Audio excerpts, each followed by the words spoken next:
আমি 10 পয়সা দিয়া, একেবারে কসম আল্লাহর, আমার পুরা মনে আছে, আমি 10 পয়সা দিয়া 3টা সুপার বিস্কুট, এই পয়সাওয়ালা যে বিস্কুট, ছোট ছোট সুপার বিস্কুট, না বিস্কো বিস্কুট, এই 10 পয়সা দিয়া 3টা সুপার বিস্কুট আমারে দোকানদারে দিছে। আমি ওই 3টা বিস্কুট পানি ভিজাইয়া খাইয়া এরপরে পড়তে গেছি। তো সেই অভাবের সংসারে বাপ আমগরে বড় করছে। আজ যখন আমরা 5 ভাই, আমাদের আলাদা বাড়ি আছে, ঘর আছে, আজ অনেক টাকা আছে, অনেক টাকা। আজ যদি বাপ থাকতো তো 10টা মুরগি যদি এক লগে জবাই করে পারতাম, খাওয়াইতাম, কোনো অসুবিধা হইতো না আমার। আজ তো আমার সব আছে, আজ তো আমার অনেক টাকা আছে বাপ, কিন্তু আমার বাপ তো নাই। বাপ আমার 2015 সালে কবরে চলে গেছে। তাইলে বন্ধু, দুনিয়া শেষ করা যায় না, দুনিয়া ভোগ করা যায় না দোস্ত। হায়াত নষ্ট না করা, জিন্দেগি নষ্ট না করা। প্রত্যেকের কাছে অনুরোধ করলাম, ওমা হাদিহিল হায়াতুদ দুনিয়া ইল্লা লাহবু ওয়া লাইব ওয়া ইন্নাদ দারাল আখিরাতা লাহিয়াল হায়াওয়ান লাউ কানু ইয়ালামুন। আল্লাহ বলে, বান্দা শোনো, দুনিয়ার জীবন শুধুই তামাশা, শুধুই খেলাধুলা। ওয়া ইন্নাদ দারাল আখিরাতা লাহিয়াল হায়াওয়ান, আখিরাতের ঘর, জান্নাতের ঘর বান্দা, সেটাই কেবল জীবন, সেটাই কেবল বেঁচে থাকা। লাউ কানু ইয়ালামুন, যদি তুমি বুঝতে, যদি বুঝতে। ছেলেরা, হায়াত নষ্ট করে দিও না বাপ। কাজে লাগাইলেও যৌবন শেষ হয়ে যাবে, কাজে না লাগাইলেও যৌবন শেষ হয়ে যায়। ছোট বড় সবার কাছে আমার অনুরোধ হলো, আপনারা হাতে ধরা যেই মোবাইলগুলো, এগুলো নামায়া ফেলেন, এতে আপনাদের শুনতে ভালো হবে। ওই যে যাদের হাতে ধরা মোবাইল, এটা ভাই নামায় ফেলেন, দেখবেন ভালো হবে। আমি বললাম, উপকার পাবে।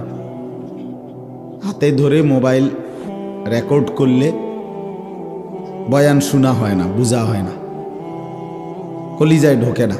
মোবাইলে জমা হয় কিন্তু দিলে জমা হয় না। আর মোবাইলে যদি 50,000 ওয়াজও থাকে, আমার জীবনে যদি কোনো পরিবর্তন না থাকে, তো এই মোবাইলের ওয়াজ দিয়ে কি হবে? ফায়দা কি এতে? বাংলাদেশের সমস্ত বক্তার সাথে আমার একটা ছবি আছে, এতে করে হাসরের ময়দানে তো আমার কোনো বিচার হবে না, ঠিক না? কি বিচার হবে? এত বড় ভালো মানুষের বিচার কি? হ্যাঁ বলেন, মানে এটা আপনাদের বিবেকে কি বলে ভাই? নওজোয়ান ভাই, তোমরাই বলো। সমস্ত হুজুরদের সাথে আমার একটা ছবি আছে, তো এতে করে আমার ফায়দা কি? আমার কোনো বিচার আচার, আমার হিসাবপত্র হবে না। তাহলে এই সহজ কথাটা, একদম স্বাভাবিক একটা কথা যদি আমরা না বুঝি, কি অর্থ আছে এটা? কি অর্থ আছে? এই জন্য বাপ, দয়া করে, প্রচণ্ড ঠান্ডা, কুয়াশা, এই বসে থাকা অনেক কষ্টকর, আমি জানি। নিচে বসা কঠিন, ঠান্ডার মধ্যে বসে থাকা কষ্টকর। তো এই বসে থাকার বরকতে কষ্ট করলাম, বিনিময়ে আমার কোনো পরিবর্তন হলো না, ন্যূনতম হৃদয়ে কোনো অনুভূতি জাগলো না, বিবেক নড়াচড়া করলো না। কি হলো লাভ? কি ফায়দা হলো? আমি সব সময় বলি, প্রত্যেক দিন এই কথাটা বলি, যে বক্তা তো বদলাইলো অনেক, আমি বদলাইলাম কিনা এটা তো দেখা উচিত। আমার ভাই হজরত মৌলানা সালাউদ্দিন নয়নপুরী, আমার পরিচিত মানুষ, মহব্বতের মানুষ, আমগরে অনেক মহব্বত করে। এখানে আরো অনেক ওলামায়ে কেরাম। এখন বক্তা তো বদলাইলো, আসরের পরে একজন, মাগরিবের পরে একজন, এশার পরে 2 জন, 4 জন 5 জন বক্তা, কিন্তু আমি বদলাইলাম কোথায়? আপনার আমার জিন্দেগি বদলাবে কখন সেটা বলেন? এক মাসে মনে করেন একজন, এটা স্বাভাবিক হিসাব যে আমি 10টা ওয়াজ শুনছি, আপনারা কেউ মনে করেন তাহলে কমপক্ষে যদি 3 জন বক্তা ওয়াজ করে থাকে তাহলে 10টা ওয়াজে 30 জন বক্তা, ঠিক না? তাহলে বক্তা তো বদলাইলো 30 জন, আপনি বদলাইছেন কদ্দুর এটা কোন? তাইলে আপনার বিড়িখানা ছাড়বেন কোন বছর? চাচা বলেন, আপনারে ধরেন না আরো কোন হুজুর আইনা কইলে আপনি বুঝবেন যে এটা গুনাহ? বলেন। চা দোকানে টেলিভিশন দেখা, নর্তকীর নাচ দেখা, এই 60 বছর 70 বছর বয়সে এখনো যারা দেখেন এই অসভ্য অভ্যাস কোন দিন ছাড়বেন? এমন জঘন্য, এমন অসভ্য মানসিকতা, এমন বেহায়া নির্লজ্জ মানুষ, এতটা বয়স 60 বছর, 60 বছরে কত রাত, কত দিন, কত আলো, কত অন্ধকার, কত রোদ বৃষ্টি দেখলেন, কত মানুষের জানাজা পড়লেন, কত লাশ দাফন করলেন, কত অ্যাক্সিডেন্ট দেখলেন, কত বিপদ দেখলেন। এত কিছু দেখার পরেও আপনার কলজাটার ভিতরে আখিরাতের ভয়, কবরের ভয়, টেলিভিশনের নাচ গান দেখার প্রতি ঘৃণা আজও তৈরি হয় নাই। আপনি তো বড় শক্ত মানুষ। বলেন ইনসাফ কি বলে? ইনসাফ কি বলে? আফসোসের ব্যাপার। এজন্য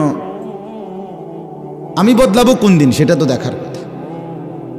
20 বছর ধরে, 20 বছর ধরে যার ঘরে রঙিন টেলিভিশন চলতেছে, বউ বাচ্চা ছেলে মেয়ে প্রতিদিন নাচ গান নাটক সিনেমা দেখে বাপ, আপনি চাচা বাবা অভিভাবক, আপনারা আল্লাহর দোহাই দিয়া বলেন আর কত বছর পরে আপনার মনে পড়বে, বুঝবেন যে এটা গুনাহ?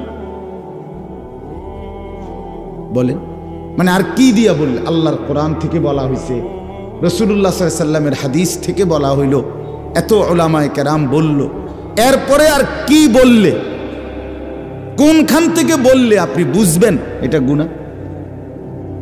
ইস্তাফতি কলবাক, এই আল্লাহর বান্দা নিজের দিলকে প্রশ্ন করে বলেন।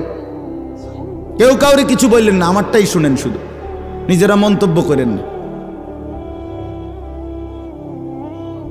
এটা ইনসাফের সাথে বলে। যুবক ভাই তোমরা যারা আছো, খোদার 365 দিন, 1 বছর, যার কপালে কোনোদিন ফজরের নামাজের সেজদা নাই, কোনোদিন ফজরের নামাজ পড়লা না, তুমি জানো না ফজরের নামাজের ওয়াক্ত হয় কখন, তুমি জানো আর মুসলমান হবে কোন দিন?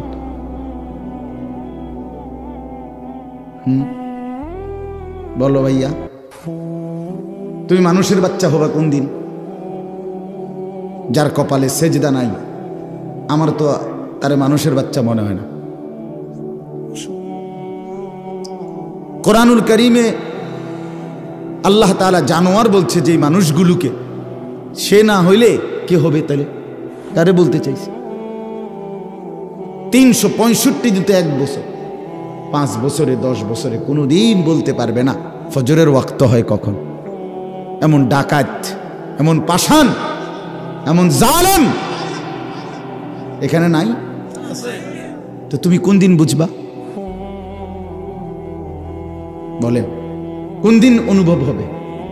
আর কোন হুজুর বললে, আল্লাহর কিতাব কোরআন ছাড়া আর কোথা থেকে বললে আপনি বুঝবেন? এই জন্য আমার বাপ, আমি অনুরোধ করছি, শুধু শুনবার জন্য বসা না, বরং আমার দিলে, আপনার দিলে যেন অনুভূতি জাগে। ফিকির চাই, ফিকির, দিলটা যেন নড়ে চড়ে ওঠে, বিবেক যেন নড়ে চড়ে ওঠে, এটা উচিত। ভেবে দেখেন, আমি আমাকে নিয়ে ভাবি, আপনি আপনাকে নিয়ে ভাবেন, প্রত্যেকেই প্রত্যেকের অবস্থার উপরে ভাবেন ইনসাফের সাথে।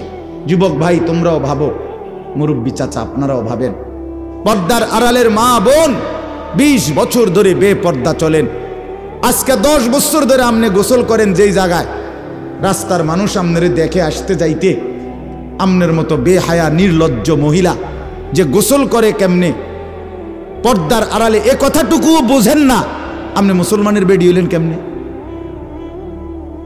কথা বলেন না কেন? আপনার মতো বেশরম মহিলা আল্লাহর জমিন আর কে? কোন দিন বুঝবেন আপনি? কত বছর পরে বুঝবেন আপনি? বেপর্দা জিন্দিগি এটা গুনাহ। আপনাদের যাদের ছেলে নামাজ পড়ে না, মেয়ে পর্দা করে না, স্ত্রী পর্দা করে না, আপনাদের যাদের ঘরে আপনাদের টাকা দিয়ে বিদ্যুৎ বিল দেন, আপনাদের টাকা দিয়ে ইন্টারনেটের বিল দেন, ডিশের বিল দেন, আর সেই টাকা দিয়ে আপনাদের ঘরে আপনাদের স্ত্রী সন্তান টেলিভিশনে নাচ গান নাটক সিনেমা নর্তকীর ছবি জিনা ব্যভিচার দেখে, আল্লাহর কসম পুরুষরা আপনাদের যাদের ঘরে টেলিভিশনে বউ বাচ্চা নাচ গান দেখে আপনারা প্রত্যেকে দায়ুস। আমার নাম আনিসুর রহমান, মনে রাখেন। আরেকবার না আয়নের খেয়ালে কইছি, আজ যাতে আয়ন না লাগে, একবারেও আজ মনে রাখবে। স্পষ্ট হাদিস, আল্লাহর নবী সাল্লাল্লাহু আলাইহি সাল্লাম বলেন 3 ধরনের ব্যক্তির জন্য জান্নাত হারাম। হারামাল্লাহু আলাইহিমুল জান্নাহ তালাসা, 3 ধরনের ব্যক্তি নবীজি বলছেন। 1 নাম্বার হলো মুদমিনু খাম, নেশাখোর মদখোর, মদ পান করে যে নেশা করে, এই নেশাখোর জানোয়ার মদখোর, ফেন্সিখোর, বাবাখোর, ডাইলখোর, আবার ট্যাবলেট ব্যবহার করে, তার জন্য আল্লাহ রাসূল বলছে জান্নাত তোর জন্য হারাম। 2 নাম্বার আকুল ওয়ালিদাইন, পিতা মাতার নাফরমান, মা বাবারে কষ্ট দেয় যে, মা বাবার উপরে জুলুম করে যে, মা বাবার অবাধ্য যে, তার জন্য জান্নাত হারাম। আর 3 নাম্বার ওয়াদাইয়ুস। এখন প্রশ্ন হইল দাইয়ুসের জন্য আল্লাহ রাসূল বলছে জান্নাত হারাম। এখন দাইয়ুস কে? খোদার কসম আমার ব্যাখ্যার দরকার নাই, আমার কথা না, রাগ হওয়ার কোনো সুযোগ নাই। আল্লাহ রাসূল বলছেন সাল্লাল্লাহু আলাইহি ওয়াসাল্লাম, আল্লাযী ওয়াদাইয়ুস আল্লাযী ইউকিররু আহলাহু আল খুবুস। এটাই হাদিসের ইবারত।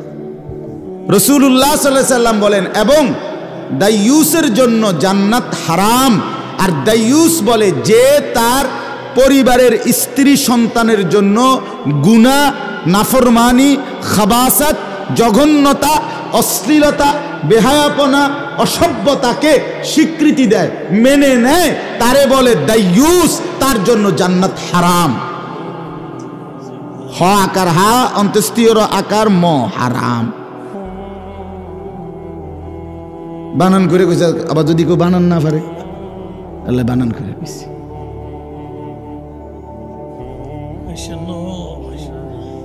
বলে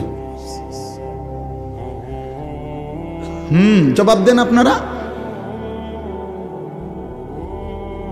ঘরে 10 বছর ধরে টেলিভিশন চলে, আপনার কলিজার মধ্যে কোনো নড়াচড়া নাই, আপনি এটারে কিছুই মনে করেন না। কিতা ঘটনা কিতা? হ্যাঁ, আপনি কি ভাবতেছেন? জান্নাত মামুর বাড়ি মনে করে ফেলছেন? এটা হাসরের মাঠ, এটা নানার বাড়ি, শ্বশুর বাড়ি না। বাপ রব্বি লা তুখজিনি ইয়াওমা ইউবআসুন ইয়াওমা লা ইয়ানফাউ মালুন ওয়ালা বানুন। ইব্রাহিম আলাইহিস সালামের মতো নবী, আল্লাহর বন্ধু নবী, আল্লাহর খলিল নবী, খোদার কসম বাপ, কোরআনুল কারীমের আয়াত। ইব্রাহিম আলাইহিস সালামের মতো নবী দুনিয়ায় থাকতে আল্লাহর কাছে দোয়া করেছিলেন, রব্বুল আলামিন লা তুখজিনি ইয়াওমা ইউবআসুন। আল্লাহ, আমি জানি আপনার খলিল, আমি জানি আমি আপনার বন্ধু, তবু আমার হাসরের ময়দানকে ভয় হয়। আল্লাহ, আমি ইব্রাহিমকে হাসরের মাঠে বেইজ্জতি করিয়েন না।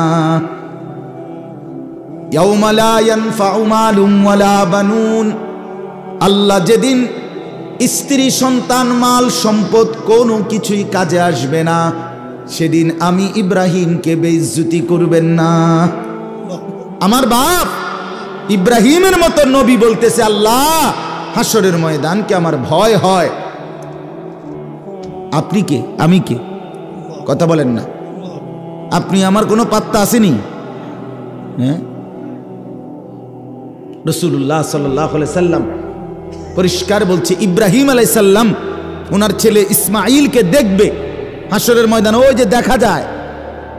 আল্লাহর নবী বলেন, কসম উম্মত, ইব্রাহিমের মতো নবী একবারও ইসমাঈলকে হাসরের ময়দানে ডাকবে না, বরং বলবে ইয়া রব্বি নফসি নফসি,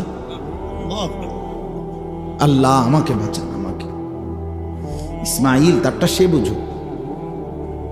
ইয়াকুব নবী, রাসূলুল্লাহ সাল্লাল্লাহু আলাইহি সাল্লাম বলেন, ইয়াকুব নবী ইউসুফকে দেখবে হাসরের ময়দানে। এই যে দেখা যায় ইউসুফ, এটা সেই ছেলে ইউসুফ। কোরআনুল কারীমের মধ্যে আছে 40 বছর টানা, এক টানা 40 বছর যেই সন্তানের বিরহে কাঁদতে কাঁদতে ইয়াকুব নবী ওয়াবিয়াদ্দাত আইনাহু মিনাল হুজনি ফাহুয়া কাযীম। ইয়াকুব আলাইহিস সালাম ইউসুফের বিরহে 40টা বছর কাঁদতে কাঁদতে দুই চোখ অন্ধ হয়ে সাদা হয়ে গেছে। ওয়াবিয়াদ্দাত, সাদা হয়ে গেছে, দুইটা চোখ সাদা হয়ে গেছে। সেই ছেলে ইউসুফকে ইয়াকুব নবী হাসরের ময়দানে দেখার পরেও আল্লাহর নবী সাল্লাল্লাহু আলাইহি সাল্লাম বলেন, একবারের জন্য ইউসুফকে ডাকবে না, বরং সেই ইয়াকুব নবীও বলবে ইয়া রব্বি নফসি নফসি, মাওলা আজ হাসরের ময়দানে শুধু আমাকে বাঁচাইতে চাই। ইয়া আইয়ুহান নাস ইত্তাকু রাব্বাকুম ইন্না জালজালাতাস সাআতি শাইউন আযীম। রব্বুল আলামিন বলেন, হে মানুষ, তোমরা সকলেই তোমাদের রব আল্লাহকেই ভয় করো। ইন্না জালজালাতাস সাআতি শাইউন আযীম। আল্লাহ বলে, আমার বান্দারা মনে রেখো, কিয়ামতের ভূমিকম্প বড়ই ভয়ানক হবে বান্দা। ইসরাফিল ফু দিবে আর জমিনে ভূমিকম্প শুরু হবে। সেই ভূমিকম্প একদিক শুধু নড়বে না, এক পাশ শুধু নড়বে না, আমার সৃষ্টির পুরা জমিন একসাথে নড়বে, একসাথে ভূমিকম্প শুরু হবে। ইয়াউমা তারাউনাহা তাদহালু কুল্লু মুরদিআতিন আম্মা আরদাত। রব্বুল আলামিন বলেন, জমিনে ইসরাফিলের ফু দিলে, কিয়ামতের ভূমিকম্প যখন শুরু হবে, সেই অবস্থায় যে মা তার বাচ্চাকে দুধ পান করাইতেছিল, কলিজার টুকরা কোলের সন্তান, মা বড় যত্ন করে বুকের দুধ খাওয়াচ্ছিল, আল্লাহ পাক বলে জমিনের ভূমিকম্প শুরু হবে, সেই মা তার দুধের বাচ্চাকে ছুঁড়ে ফেলে দিয়ে পাগলের মতো দৌড়তে শুরু করবে। অতাদাউ কুল্লু দাতি হামলিন হামলাহা, এটা কোরআনের আয়াত। অতাদাউ কুল্লু দাতি হামলিন হামলাহা। রব্বুল আলামিন বলে, যেই মা 9টা মাস টানা গর্ভের সন্তান ধারণ করেছিল, এখন বাচ্চা প্রসব হওয়ার মুহূর্ত, আগামী 10 ঘন্টা 2 ঘন্টা 6 ঘন্টা পরে হয়তো বাচ্চাটা প্রসব হবে, এই মুখোমুখি ঠিক এই মুহূর্তে ইসরাফিল ফু দিবে, আমার জমিন কেঁপে উঠবে, ভূমিকম্প শুরু হবে কিয়ামতের। আল্লাহর কসম বাপ রব্বুল আলামিন বলে, গর্ভবতী মা এভাবে দৌড়বে, পেটের বাচ্চা নিজে নিজেই খালাস হয়ে পড়ে যাবে, মা ফিরেও তাকাবে না, ছেলে হলো না মেয়ে হলো, বেঁচে রইল না মরে রইল। ওয়াতারান্নাসা সুকারা, আল্লাহ বলেন এভাবে সব মানুষ মাতালের মতো দৌড়বে। ওমা হুম বিসুকারা, কিন্তু আল্লাহ বলে কেউ আজ মাতাল নয়, কেউ পাগল হয় নাই। ওয়ালাকিন্না আযাবাল্লাহি শাদীদ, সবাই বুঝে ফেলবে আজকে আর আল্লাহর আযাব, এখান থেকে আর পরিত্রাণ পাওয়ার সুযোগ নাই। আজ সবাই বুঝো। ফাইদা বারিকাল বাসার ওয়া খাসাফাল কামার ওয়া জুমিআশ শামসু ওয়াল কামার ইয়াকুলুল ইনসানু ইয়াওমাইদিন আইনাল মাফার। আল্লাহু আকবার। আল্লাহ বলে চোখে ধাঁধা লেগে যাবে, ধাঁধা লেগে যাবে বাপ। ইসরাফিল ফু দিবে, জমিনের কাঁপ উঠবে, আর মানুষের চোখ ধাঁধা লাগবে। ধাঁধা লাগবে কেন? ভেলকি লেগে যাবে কেন? চোখের সামনে আসমান ভেঙে পড়বে, চাঁদ খসে পড়বে, সূর্য খসে পড়বে, তারকারাজি খসে পড়বে, পাহাড় উঠতে থাকবে, জমিন রেজা রেজা পাউডার পাউডার হয়ে যাবে, সাগর খাল নদীর পানিগুলো উঠতে থাকবে জলীয় বাষ্পের মতো, টকবক করে উতরাইতে উতরাইতে উড়ে যাবে। এই অবস্থা দেখে যেদিকে তাকাবে মানুষ ভেলকি লেগে যাবে, হায় হায় এটা কি হচ্ছে, এটা কি হচ্ছে, ওইটা কি হচ্ছে। খোদার কসম, কোরআনে আল্লাহ বলে এক মানুষ আরেক মানুষকে দৌড়তে দৌড়তে বলবে আইনাল মাফার, ভাইয়া পালাবো কোথায়, আশ্রয় কোথায়, দাঁড়াবো কোথায়, নিরাপত্তা কোথায়। আর শাজিম থেকে আল্লাহ বলবেন কাল্লা লা ওয়াজার, না বান্দা আজ আর কোথাও ঠিকানা নাই। কাল্লা লা ওয়াজার, আজ আর কোথাও আশ্রয় না বান্দা। ইলা রব্বিকা ইয়াউমা ইদিনিল মুস্তাকার, আজ শুধুই আশ্রয়ে তোমার রব আল্লাহর নিকট। কার নিকট বলেন? আল্লাহর নিকট। ইউনাব্বাউল ইনসানু ইয়াউমা ইদিন বিমা কদ্দামা ওয়া আখার। রব্বুল আলামিন বলেন ইসরাফিলের সিংহা ফু দিয়ে পুনরায় আমি আল্লাহ হাসরের মাঠে সবাইকে নিয়ে আসব, আর প্রত্যেকটা মানুষকে তার জিন্দিগির দুইটা জিনিস জানাবো। একটা হলো ভালো কিংবা মন্দ তুমি নিজের হায়াতে যা করেছ, আরেকটা হলো ওয়া আখার, তোমার মৃত্যুর পরে তোমার নামে ভালো কিংবা মন্দ যা কিছু দুনিয়াতে চালু ছিল, দুইটার হিসাব। এই মসজিদে আমি নামাজ পড়েছি মোট যত ওয়াক্ত, এটাও আমার আমল নামাতে জমবে। এই মসজিদে আমি 1 লক্ষ টাকা দিছিলাম, 10,000 টাকা দিছিলাম, বিনিময়ে এই মসজিদটা হয়েছে। এরপরে যতদিন এই মসজিদে মুসল্লি নামাজ পড়েছে তাদের নেকির সমপরিমাণও আমার নামে জমবে। এই টেলিভিশনে আমি যতদিন দেখেছি নাচ গান নর্তকীর ছবি, এটা আমার নামে গুনাহ জমবে।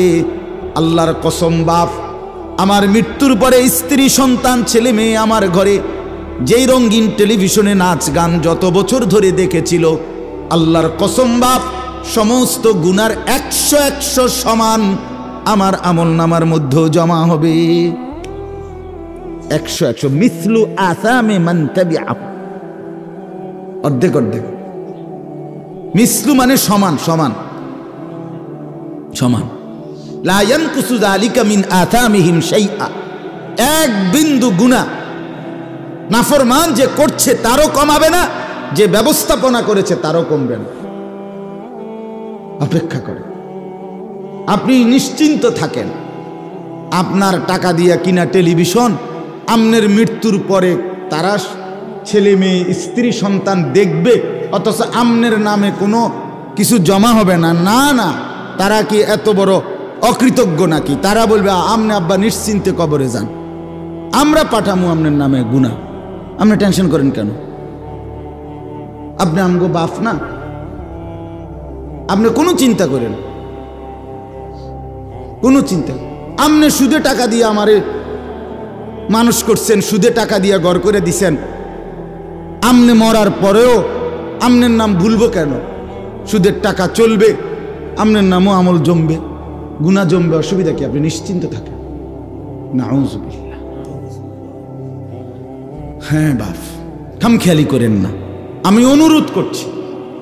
আমি লম্বা কথা বলতে চাই না, অল্প কথাই আমার কথা হলো, খামখেয়ালি করেন না। না না, খামখেয়ালি করবেন না আমার বাপ। আবারও বলছি, আপনি আমি তামাশা করেন না।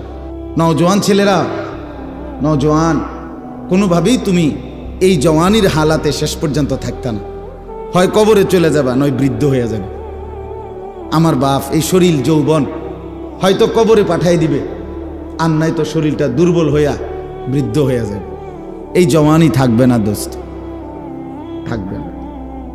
আজকের সারাদিনে যার কপালে 1 ওয়াক্ত নামাজের সেজদা নাই, বাপ তুমি বহুত বড় বদনসিব, তুই বড় মন্দ কপাল, তুই বহুত বড় দুর্ভাগা। তোমার উপরে খোদার লানত, তোমার উপরে তোমার রসুলের লানত, তোমার উপরে আল্লাহর সমস্ত ফেরেস্তার লানত, তোমার উপরে আল্লাহর সমস্ত মাখলুকাতের লানত।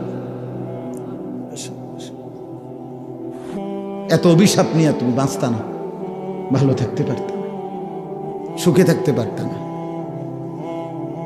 অনুরোধ আমার। কোরআনুল কারীমের মধ্যে আছে, আল্লাহ তাআলা নবী সাল্লাল্লাহু আলাইহি ওয়াসাল্লামকে বলছেন, বন্ধু মনের ইচ্ছা মতো যে চলে, আরাআইতা মান ইত্তাখাযা ইলাহাহু হাওয়াহু আফা আনতা তাকুনু আলাইহি ওয়াকিলা। আল্লাহ নবীকে জিজ্ঞেস করতেছে, বন্ধু মনের ইচ্ছা মতো যে চলে, আমি তো তার কোনো দায়িত্ব নেব না, বাকি আপনার কাছে জানতে চাই, আফা আনতা তাকুনু আলাইহি ওয়াকিলা, আপনি নবী, আপনি আপনার এমন উম্মত যে মনের ইচ্ছা মতো চলে, আপনি তার ওকিল হবেন? আল্লাহ জানতে চাইছে। আপনি দায়িত্ব নিবেননি কোন? আমি নিতাম না, সাফ কথা। আমাকে সেজদা করে নাই এমন নাফরমানের দায়িত্ব আমি নেব না, আপনি নেবেন কিনা কোন? তো নবী কি বলবে? হ আমি নিব। হ্যাঁ, কথা। রাসূলুল্লাহ সাল্লাল্লাহু আলাইহি ওয়াসাল্লাম বলবে যে আল্লাহ, যে আমনের দুশ্মন সে আমার বন্ধু। তাইলে তাইলে আহা, এজন্য দোস্ত আল্লাহর পাক ডাইরেক্ট বলছে, আফা আনতা তাকুনু আলাইহি ওয়াকিলা, বন্ধু মনের ইচ্ছা মতো যে চলে, আমি দায়িত্ব নেব না, আপনি নেবেন কিনা বলেন, আপনি ওকিল হবেন কিনা? ওয়াকিল। এরপরে আল্লাহ বলছে, আম তাহসাবু আন্না আকসারাহুম ইয়াসমাউনা আও ইয়াকিলুন। আল্লাহর দোহাই ছেলেরা আমার এই কথা শোনো, এই একটা আয়াতের শব্দ তরজমা মনোযোগ দিয়া শোনো বন্ধু। রাসূল বলছে, আল্লাহ নবীকে বলছে, বন্ধু মনের ইচ্ছা মতো চলে, নামাজ নাই, রোজা নাই, বন্দিগি নাই, আল্লাহ নাই, আখিরাত নাই, কোরআন নাই, সুন্নাহ নাই, মনে যা চায় গুনাহ আর নাফরমানির মতো যে চলে, আপনি হয়তো ভাবতে পারেন সে কিছু শুনে অথবা কিছু বুঝে। আল্লাহ বলে, বন্ধু আমি বলতেছি, ইনহুম ইল্লা কাল আনআম, এটা আর কিছু নয়, আর কিছু নয়, শুধুই জানোয়ার, শুধুই জানোয়ার, শুধুই জানোয়ার, শুধুই জানোয়ার।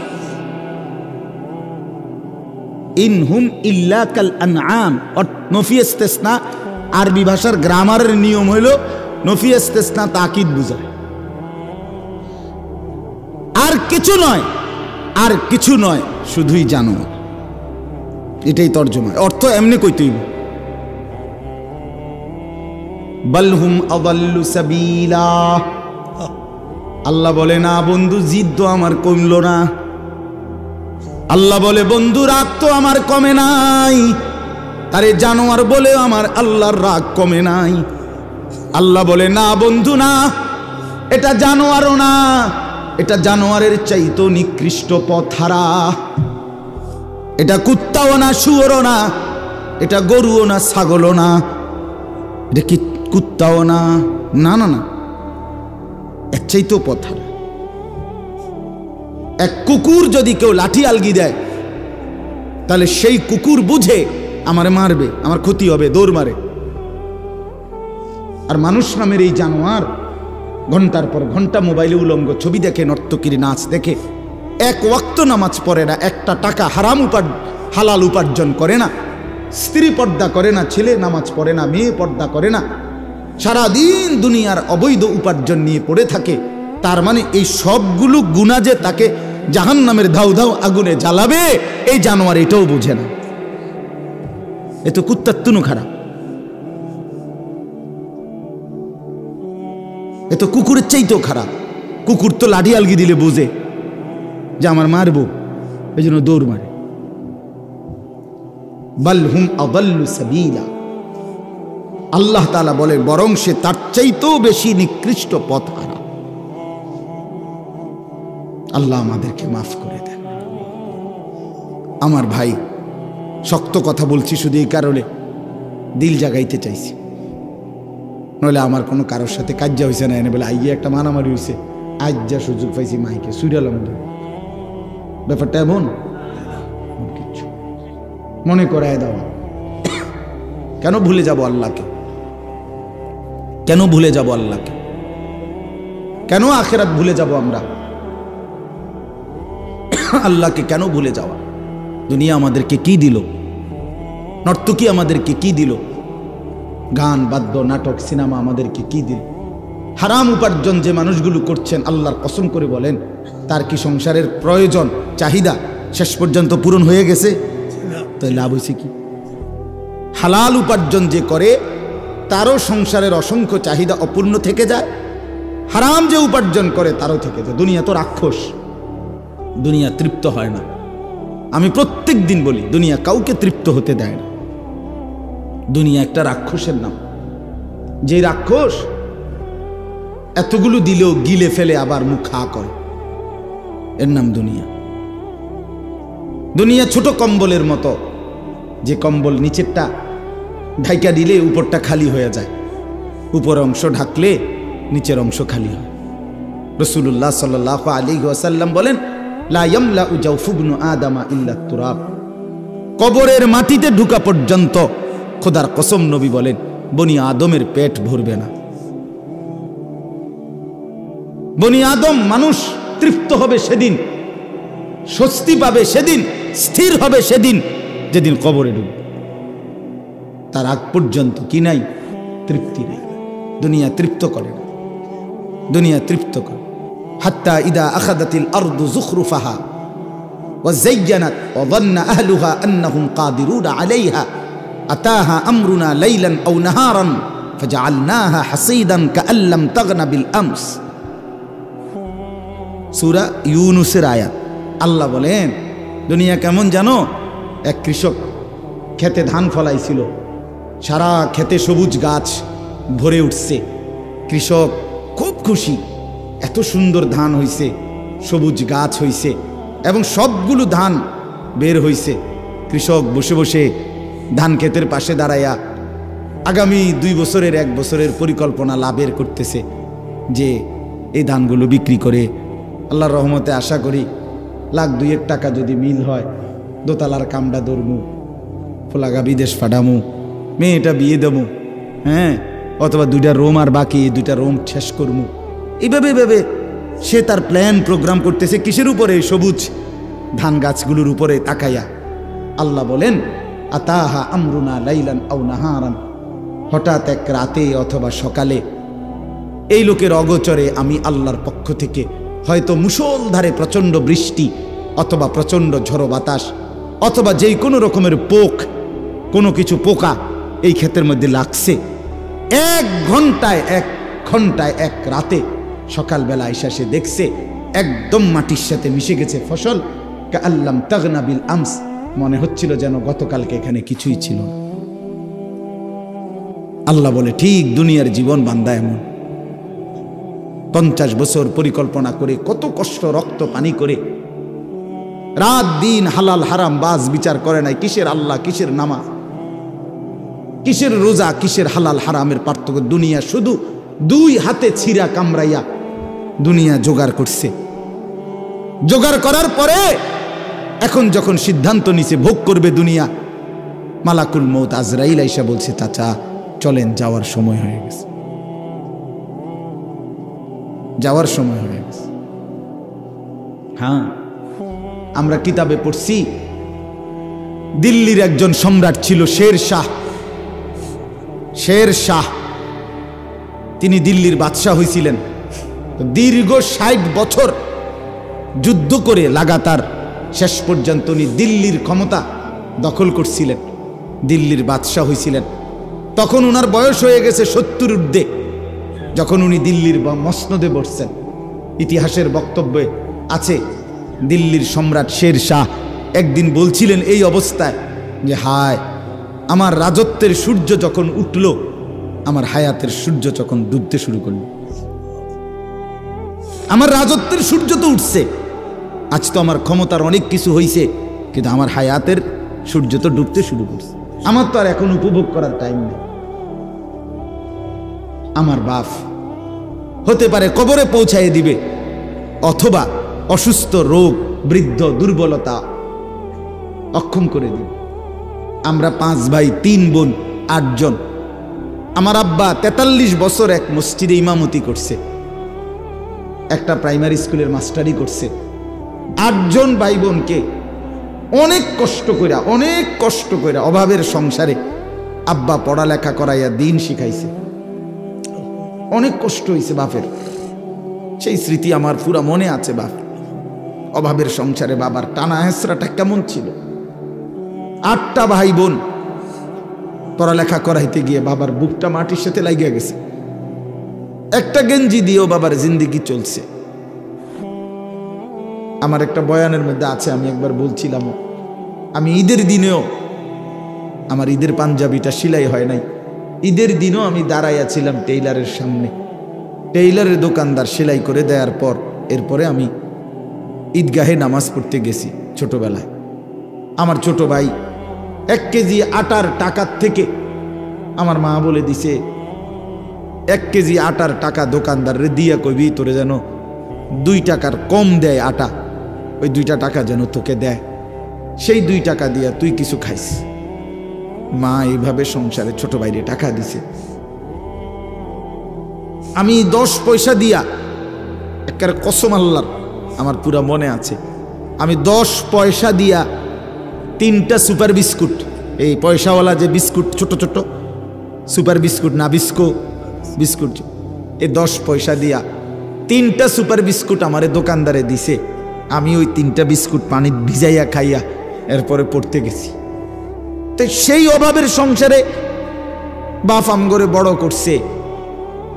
আজ যখন আমরা 5 ভাই, আমাদের আলাদা বাড়ি আছে, ঘর আছে, আজ অনেক টাকা আছে, অনেক টাকা। আজ যদি বাপ থাকতো তো 10টা মুরগি যদি একলগে জবাই করে পারতাম, খাওয়াইতাম, কোনো অসুবিধা হইতো না আমার। আজ তো আমার সব আছে, আজ তো আমার অনেক টাকা আছে বাপ, কিন্তু আমার বাপ তো নাই। বাপ আমার 2015 সালে কবরে চলে গেছে। তাইলে বন্ধু, দুনিয়া শেষ করা যায় না, দুনিয়া ভোগ করা যায় না দোস্ত। হায়াত নষ্ট না করা, জিন্দেগি নষ্ট না করা। প্রত্যেকের কাছে অনুরোধ করলাম, ওমা হাদিহিল হায়াতুদ দুনিয়া ইল্লা লাহবু ওয়া লাইব ওয়া ইন্নাদ দারাল আখিরাতা লাহিয়াল হায়াওয়ান লাউ কানু ইয়ালামুন। আল্লাহ বলে, বান্দা শোনো, দুনিয়ার জীবন শুধুই তামাশা, শুধুই খেলাধুলা। ওয়া ইন্নাদ দারাল আখিরাতা লাহিয়াল হায়াওয়ান, আখিরাতের ঘর, জান্নাতের ঘর বান্দা, সেটাই কেবল জীবন, সেটাই কেবল বেঁচে থাকা। লাউ কানু ইয়ালামুন, যদি তুমি বুঝতে, যদি বুঝতে। ছেলেরা, হায়াত নষ্ট করে দিও না বাপ। কাজে লাগাইলেও যৌবন শেষ হয়ে যাবে, কাজে না লাগাইলেও যৌবন শেষ হয়ে যায়। অমিনকুম মান ইউতাওয়াফা মিন ক্বাবল, আল্লাহর ওয়াদা বাপ। হায়াত নষ্ট করে দিও। একটা মানুষ সুস্থ সবল মুসলমানের বাচ্চা, তুমি তাগড়া জওয়ান, তোমার দ্বারা পৃথিবী গড়বার কথা, তোমার দ্বারা দেশ করবার কথা। এই তোমরা যারা এখানে লেখছো শিকড়ের বন্ধন, করম আলীর বংশ, আমি শিকড়ের বন্ধন জিজ্ঞেস করতে চাই। শিকড় যে না ভুলে, সেই শিকড় চিনে, যাদের মাথার চুল বাবার মতো না, দাদার মতো না, ইসলামের মতো না, আলেম ওলামার মতো না, তোমার শিকড়ের সাথে কোনো সম্পর্ক নাই। মিথ্যাবাদী তুই বেটা।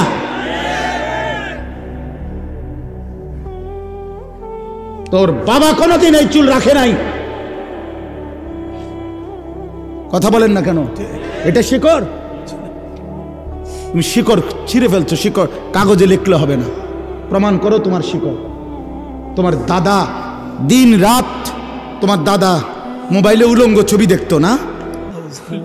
এই বেটা কথা কয় না কেন ছেলেরা? তোমার বাপ দিবানিশি মোবাইলে উলঙ্গ ছবি দেখতো, তো তুমি যে সারা দিন সারা রাত মোবাইলে উলঙ্গ ছবি দেখো, সারা দিন এটা টিপো, এটা নি শেকড়। কোথায় তোমার শেকড়? কই? আমার শেকড়ের বন্ধন আছে। আমার বাপকে দেখছি আজীবন পাঞ্জাবি গায়ে দিছে, আমি পাঞ্জাবি গায়ে দিই। আমার বাপ আজীবন টুপি মাথায় দিছে, আমার টুপি আছে। আমার বাপ আজীবন দাড়ি রাখছে, আমার দাড়ি আছে। আমার বাপ আজীবন মিসওয়াক করছে, আমার মিসওয়াক আছে। আমার বাপ আজীবন টয়লেট পেপার ব্যবহার করছে, আমার টয়লেট পেপার আছে। আমার বাপ আজীবন তসবি ব্যবহার করছে, আমার কাছে তসবি আছে, ওই যে তসবি এনে থুইলাম। আমার বাপ আজীবন আতর ব্যবহার করতেন, আমার কাছে আতর আছে। আমি শিকড়ের বন্ধন আছি আমার। তোমার শিকড়ের বন্ধন তুমি বলো, বলো মিয়া, তোমার ইসলাম তুমি বুঝায় দাও। তোমার বাপকে বলো।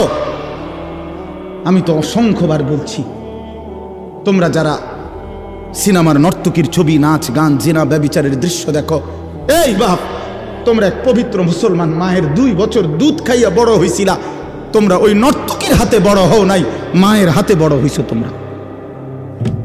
তুই বেটা নর্তকীর সন্তান না, তুই এক মুসলমান মায়ের সন্তান। তুই মাকে ভুলে গেলি কেন? এই বেটা মাকে ভুলে গেলি কেন? বাবাকে ভুলে গেলি কেন? আল্লাহকে ভুলে গেলি কেন? ইয়া আইয়ুহাল ইনসান মা গাররাকা বিরাব্বিকাল কারীম। হযরত মাওলানা তারেক জামিল সাহেব, পাকিস্তানের দাওয়াত ও তাবলীগের বিশ্ববিখ্যাত মুরব্বী, উনি এই আয়াতের এইসা শানদার তর্জমা বলছিলেন। উনি উদাহরণ দিছিলেন যে এক মা, এই যে এই ভাই, তো এক মা যদি তার সন্তানকে এইভাবে বুকের কাছে জড়ায় ধরা, মা যদি চোখের পানি ফেলে বলে, বাপ আজকে 6টা মাস মারে সারা কেমনে থাকলি রে বাপ। এক মা যদি বলে, কল্পনা করেন তো, আজকে 6টা মাস বাপ একটা ফোন করলি না, মার একটা খবর নিলি না, এ কথা বলে যদি কোনো মা কাঁদা দেয়, আচ্ছা পাথরের মতো দিল সন্তানের কলিজা কি আর বাদ মানবে? হ্যাঁ, হযরত মাওলানা তারেক জামিল সাহেব বলে, আল্লাহ যেন এরকম বুকে কাছেটাই না, মাথায় হাত বুলায়া আল্লাহ যেন বলে, আনিস আজ একটা বছর কোনো দিন আমার এই ফজরের নামাজে সেজদা দিয়ে না থাকতে পারলি কেমনে রে বাপ? কি জবাব? হ্যাঁ, আল্লাহ যদি বলে রাত 11টা বাজে ঘুম থেকে তুলে, আনিস আজকের সারাটা দিনে এক ওয়াক্ত নামাজ না পড়ে আমারে ভুলে কেমনে রে থাকতে পারলি? কি জবাব দিবা যুবক? কি বলবেন? ওই মা আপনারা যারা নামাজ পড়েন নাই, আপনারা কি বলবেন? বোন আপনারা যারা বেপর্দা, আপনারা কি বলবেন?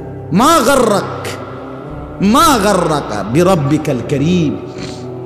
আল্লাহ বলে, হে মানুষ, আমার মতো দয়ালু মেহেরবান মনিব থেকে কে তোমারে আলাদা করে দিল? আমার চাইতে ভালো কোথায় পাইলা? এত বড় আসমান দিয়ে যে মনিব আমি তোমাদেরকে লালন করছি, আমার চাইতে দয়ালু মনিব কই পাইলা? এত বড় জমিন, ওয়াস-সামাআ বানাইনাহা বিআইদিন ওয়া ইন্না লামুসিউন। আল্লাহ বলেন, বিস্তীর্ণ এই আসমান তো আমি আল্লাহ আমার নিজ কুদরতি হাতে বানিয়েছি। ওয়াল আরদা ফারাশনাহা ফানি'মাল মাহিদুন। আল্লাহ বলে, পায়ের নিচের এই জমিন তো বান্দা আমি আল্লাহ নিজে বিছিয়ে দিয়েছি। কে বিছাইছে? বলেন সবাই, আসমান কে করেছে?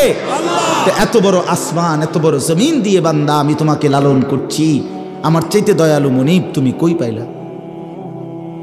যুবক বলো, ভাইয়া বলো বলো। ওই হারামখোর বাবারা বলে, সুদের লেনদেন যারা করেন আল্লাহকে ছেড়ে দিলেন কেন? একটা ওয়াক্ত নামাজ যারা পড়েন না আল্লাহকে ছেড়ে দিলেন কেন? কেন? আল্লাহর চাইতে উত্তম কাকে পেলেন? আল্লাযী খালাকাকা ফাসাওয়াকা ফাআদালাক। আল্লাহ বলে, তোকে বানিয়েছি আমি, তোকে সাজিয়েছি আমি, তোর দেহের অঙ্গ প্রত্যঙ্গ লাগাইছি আমি। তোর মাকে জিজ্ঞাসা কর, মা আমার নাক লাগাইছে যেদিন আপনি জানতেন কিনা, আমার হাত লাগাইছে যেদিন আপনি জানতেন কিনা? মা বলবে, না রে ফুত, আমি কিছুই জানতাম না, আমি শুধু জানতাম আমার গর্ভ, আমার পেটে সন্তান আছে, আমি এতটুকুই জানতাম। আল্লাহ বলে, মা তুই ঘুমা, তোর পেটে রাইখাই আমি আল্লাহ যথোপযুক্ত সময়ে তোর সন্তান গড়ে দিচ্ছি। ওয়ালাকাদ খালাকনাকুম সুম্মা সাওয়ারনাকুম। আল্লাহ বলে, বানাইছিও আমি, সাজাইছিও আমি। বাহ! মা জানে না, বাবা জানে না, কেউ জানে না। কেউ জানে নাক লাগাইছে কোন দিন, কান লাগাইছে কোন দিন? কেউ জানে? জানে শুধু কে? আল্লাহ। সেই আল্লাহকে কেন ভুলে যাওয়া বাপ? কেন? আজকের থেকে সিদ্ধান্ত নেই, আল্লাহকে নারাজ করব না ইনশাআল্লাহ। যুবক ভাই বলো না, নওজোয়ান বলো, এই চুল কাইটা ফেলো, চুল কাইটা ফেলো। বন্ধু মনে রাখো, এই চুল, এই সামনে ডানে বামে বড় চুল যাদের, আল্লাহর দোহাই, এই চুল থাকা অবস্থায় তুমি দাজ্জাল থেকে বাঁচতে পারবা না, তোমার ঈমান বাঁচবে না। একেবারে আল্লাহর কসম, আমি বন্ধু যদি বলো তোমার বুকে জড়াই এক ধরে কইতে আমি রাজি, তুমি বাঁচতারতাম। যদি এই চুল থাকা অবস্থায় দাজ্জাল বের হয় তুমি ঈমান বাঁচাইতে পারতাম। এই চুল থাকা অবস্থায় যদি তোমার ইমাম মাহাদি বের হয় তুমি ওনার পক্ষে যাইতে পারতা না। এই চুল সরাসরি দাজ্জালের অনুসারীদের চুল, ঠিক আল্লাহর কসম। রাসূলুল্লাহ সাল্লাল্লাহু আলাইহি সাল্লাম দাজ্জালের যতগুলো বর্ণনা দিয়েছেন তন্মধ্যে দাজ্জালের চুলের বর্ণনা প্রত্যেক হাদিসে যতবার নবীজি দাজ্জালের চেহারার বর্ণনা দিছে ততবার চুলের কথা কইছে। কেন কইলেন এত গুরুত্ব দিয়া? নবী সাল্লাল্লাহু আলাইহি সাল্লাম।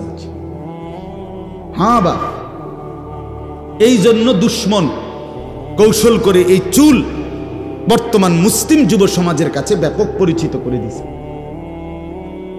এই বিকৃত কাটিং এর চুল, মানে চুল তো আমরাও কাটাইছি ছোটবেলা, যৌবন তো 18-20 বছর বয়সের হায়াত আমরাও তো পার করে আসছি, সেলুনে তো আমরাও বহুবার গেছি, কিন্তু এত রকমের চারদিকে কোবাইন্না কাটিং চুল এটি তো আর দেখছি না। এগুলা মূলত সাফাতি দিয়া কোবাইছে এগুলার। এই যে ছবিগুলো লাগানো থাকে না, এরা নির্দিষ্ট কোনো জায়গায় ফিড়াফিড়ি লাগছে মারামারি, আর ওরা আচ্ছা তরে সাফাতি দিয়া মাথাত কোপাইছে কতক্ষণ, যার জেন দিয়া কোপ পড়ছে এনদের সিলাই লাগছে। সিলাইয়ের কারণে চুল প্রথম উঠাইছে, যে সিলাই করতে হলে চুল কি করতে হয়, সরাই ছাঁচতে হয় না, সাইচ্চা যখন সিলাই দিছে পরে যখন সিলাই খুলছে, সিলাই তো খুলছে এটা মিলছে কিন্তু চুল আর ওঠে না, কারো এন দিয়ে ওঠে না, কারো এদিক দিয়া, কারো এদিক দিয়া। এখন কি করা, তো তারা সিদ্ধান্ত করছে যে এটার ডিজাইন হিসেবে চালাই দি, দেখবি বেকুব পাইবি, কোনো অসুবিধা নাই, এটারে একটা ফ্যাশন ক। হ্যাঁ দেখবি আমগো এই ফ্যাশন, এই কোবাইন্না ফ্যাশন, এটা অনুসরণ করার মতো পাগল বহুত পাইবা, চালাই দে চালাই দিছে। বাহ, পরবর্তী মাতালেরা ছুটছে, একটাবার জিজ্ঞাসাও করলো না যে এটা কি কাটি। আস্তাগফিরুল্লাহ, আস্তাগফিরুল্লাহ। লজ্জা থাকা উচিত, হায়া থাকা উচিত, শরম থাকা উচিত বেটা। আল্লাহ রাসূল সাল্লাল্লাহু আলাইহি ওয়াসাল্লাম স্পষ্ট হাদিসে বলছে ইন্নাহু শাবুন কাতাতুন, নবীজি বলছে দাজ্জাল হবে যুবক, কাতাতুন দাজ্জালের চুল হবে এলোমেলো, স্বাভাবিকতার পরিপন্থী, আওয়ারুল আইন, আর 3 নম্বর দাজ্জালের চোখ একটা হবে কানা। এই 3টা প্রধান বৈশিষ্ট্য রাসূল বলছে দাজ্জালের। 1 নম্বর সে হবে যুবক, 2 নম্বর সে হবে এলোমেলো চুলওয়ালা, স্বাভাবিক চুলের বিপরীত, 3 নম্বর আওয়ারুল আইন, এক চোখ কানা। আপনারা বেঁচে থাকলে আগামী অল্প সময়ের ভিতরেই দেখবেন, ছেলেরা তোমরাও দেখবা, এই অল্প, আমি তো দেখছি, আমি সৌদি আরব দেখছি এক যুবককে, বাংলাদেশও একবার দেখছি, আগামী অল্প কিছুদিনের ব্যবধানে দেখবেন এই এক চোখ ইচ্ছা করে আটকাইয়া ফেলা, এটাই নতুন ফ্যাশন আসবে, বেশি দিন নেই, বুঝেন না? মানে চশমা অথবা এমন কোনো ডিজাইন আসবে যে এই চোখ এটা ঢাকা, কিরে ভাই এটার অসুবিধা কি, দেখা তো যায়, এক চোখ দিয়ে দেখলেই তো হবে, দেখলেই তো। 60টা ছিদ্রওয়ালা ফ্যান যদি ফিনতে পারে, এরকম পাগল যদি পাওয়া যায়, এই পাগল পাইতে কয়দিনের ব্যাপার, বুঝেন না? না তাইলে আপনি বুঝেন না, এই পাগল যদি পাওয়া যায় তো তাহলে এই পাগল পাইতে সমস্যা কি? হ্যাঁ, আস্তাগফিরুল্লাহ, আস্তাগফিরুল্লাহ। আহা, লেবাস পোশাক নিয়ে বাড়াবাড়ি, আপনি বলবেন না না বাড়াবাড়ি না। আল্লাহ তাআলা কোরআনুল কারীমে স্পষ্ট বলছে ইয়া বনি আদমা কদ আনজালনা আলাইকুম লিবাসান। আল্লাহ বলে বান্দা বনি আদম, আমি আল্লাহ, আমি কোরআন নাজিল করেছি, যেমন আমি বৃষ্টি নাজিল করেছি, আমি লোহা নাজিল করেছি, ঠিক হুবহু খোদার কসম কোরআনের আয়াত। আল্লাহ বলে পোশাক আমি আল্লাহ নাজিল করেছি।